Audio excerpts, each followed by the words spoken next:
to bag a Group 1 would just be the cherry on top at the end of the day when I've got to hang the boots up eventually. But also, you've got that motivation where you've got 3 mouths to feed at home, and you want to be able to give them the best of everything. So you definitely got to put in the hard yards, and then hopefully there's a payday at the end of the day.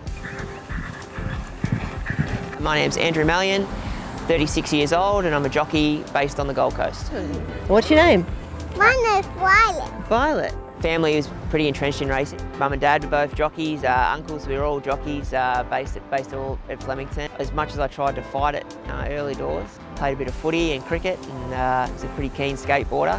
Never really gave school a chance, and always liked doing something with a bit of danger in it, so the horses finally got me in the end. I might go around the ball ring. You like that?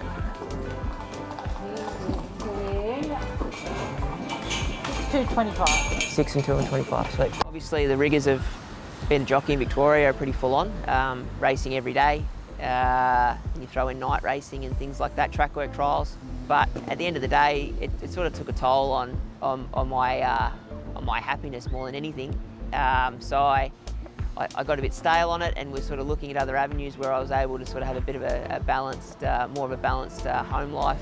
Never thought about coming to Queensland. I hadn't really given it too much thought. I didn't have any connections up here really. Actually, my sister was the catalyst. She introduced me along with her partner James. They introduced me to Chris Lees, and yeah, eventually ended up with a 5-minute phone call. I ended up coming up here and haven't looked back.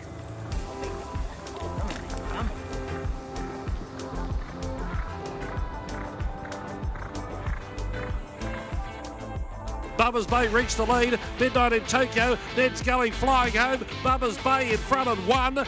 Cosmic Fire just. He's done hot 2. One last thrust. Age of Sail. Mallyon's looking for the treble. He'll do it. Age of Sail, too good. He certainly got that today in the hands of a jockey that's got the wind in his sails, in Andrew Mallyon. Oh, I'm back on the good horse this morning. Yeah. Hey? Yeah, they're expensive. Can I have a loan? Hey, Dan. I'm going to be quite close with Craig over the years, and I was actually studying pre-hospital trauma care as well as riding. I don't like to be sitting on my hands for too long. We were discussing sort of his trips to Ukraine and things like that, and I sort of had mentioned that, I'd be interested in, if the opportunity ever arose to come up and go and be able to do some good.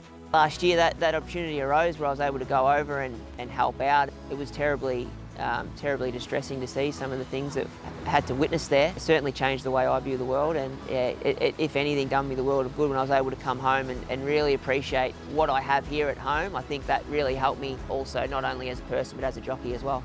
Sweet, thanks Shan. Yes, thank you. No worries. All right mate, go off to Doomben, a couple more done there, and then go to Ballina. That's not my car, it's too nice. It's now a focus that I really focus on at the certain times of the year when the opportunity arises. I would love to finish my career with a Group 1 winner in the bank. Sort of come close a few times, and I think when you're as stoked as you are, when you're not far away, you get a certain taste for what it would be like to knock one over. Talk to me, Sean, of the last shot. The leader is still Cool-Archie, holding on, gripping on. Cool-Archie won the Delrado. A 2-year-old horse called Matt Dunn trains called Talk to Be Sure. That had a couple of starts over the summer and performed really well. With our 2-year-old races up here, I think if now that he's starting to do a bit more right, I think he can figure in some nice races. What I'm concentrating on is riding well consistently throughout the winter, and to prove that I can hold my own, especially in those times of the year where you get an influx of interstate jockeys and all the big names head up here, that you're able to compete and perform just as well. I'm concentrating on riding light, keeping my weight down, and to make sure that if that opportunity does land on my lap, that I take it with both hands.